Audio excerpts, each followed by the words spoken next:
right, guys who won't let you split the check. What's up, Bill? Love the podcast. Okay, one thing that I find extremely annoying is the guys have to pay convention on dates. I'm in college and the guys I date are in college, so I know that neither one of us had that much money to spare. It seems to me that being in a relationship is like a money-saving tool for women and a huge financial burden for men.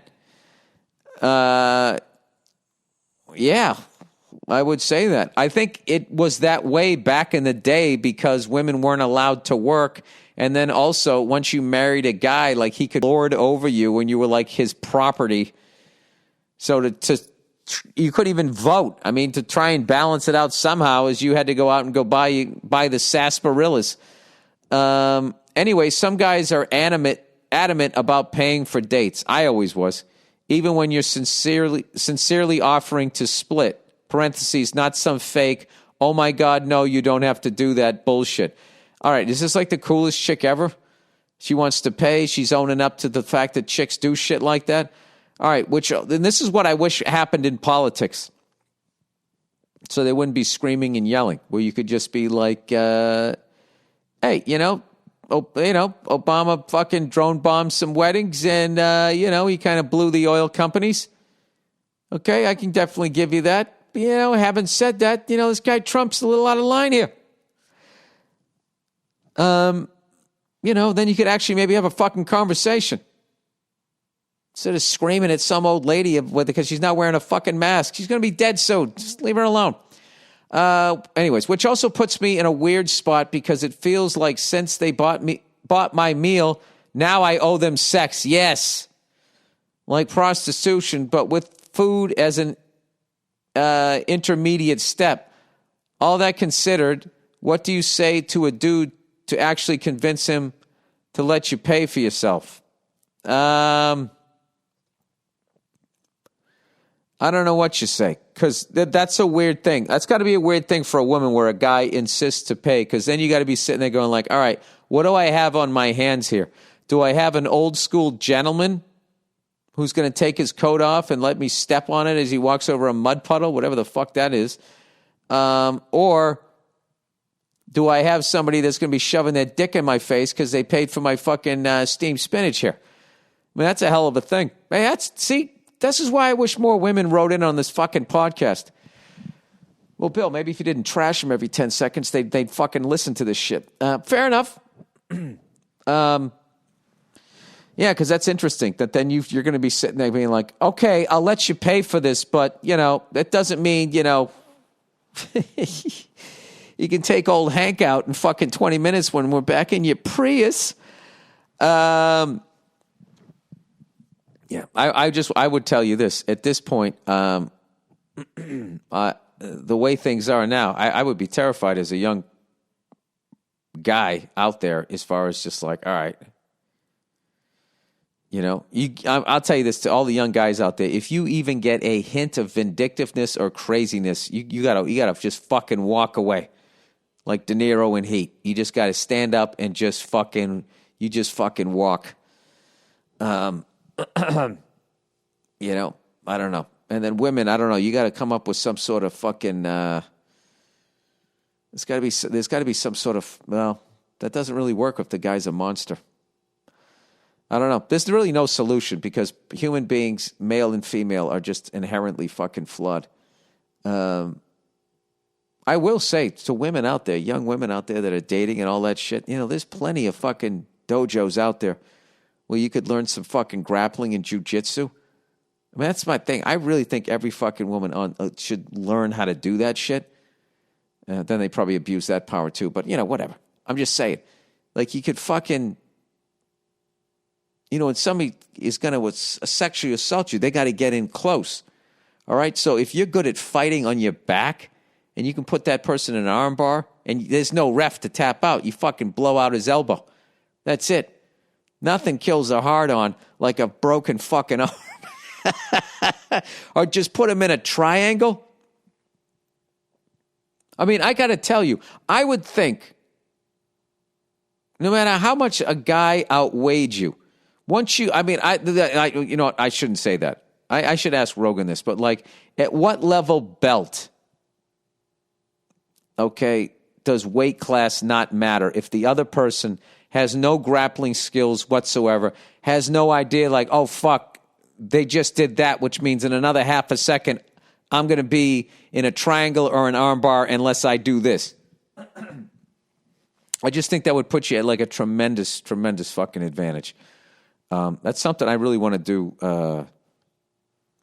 with my kids. I hope hope that, this thing ends soon and you can just teach your kids how to, defend themselves against, psychos in life.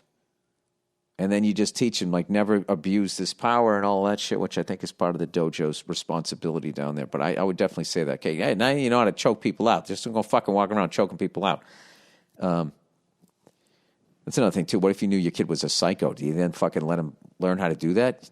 You can't have some Cobra Kai kid. Jesus, it's a fucking quagmire. All right, father-in-law offers car. Dear Billies are us. Congrats on baby number 2. Thank you.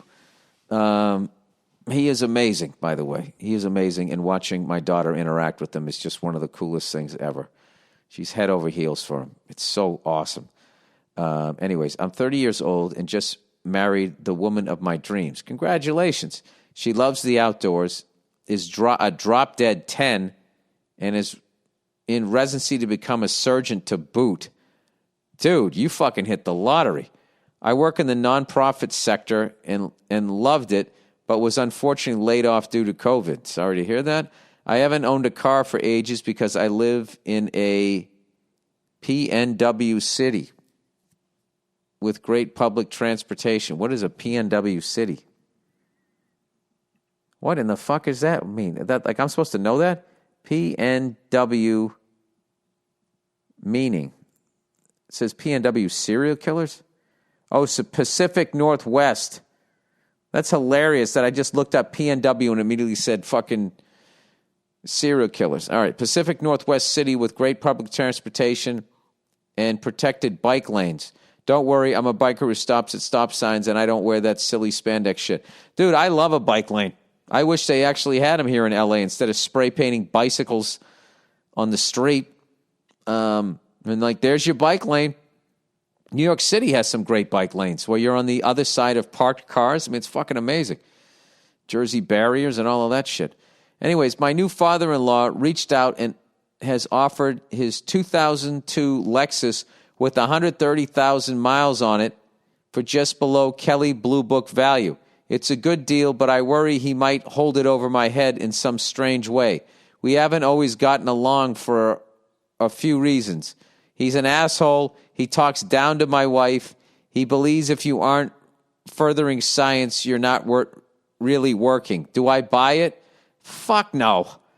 Thanks, and I hope the family is doing well. No, fuck this guy. If what you're saying about this guy, he's an asshole, he talks down to my wife, no, fuck this guy.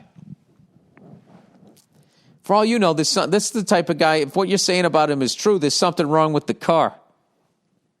And I had a buddy of mine, I remember a long time ago, way back in the fucking day, a buddy of mine when I was a kid, he bought a BMW off a doctor. And we were kids, man. When I say kids, we were still, teens, early 20s. And he sold it to my buddy. And I remember we were driving home. I saw this blue smoke coming out a couple times out of the back. And I was like, all right, it's burning a little oil, whatever.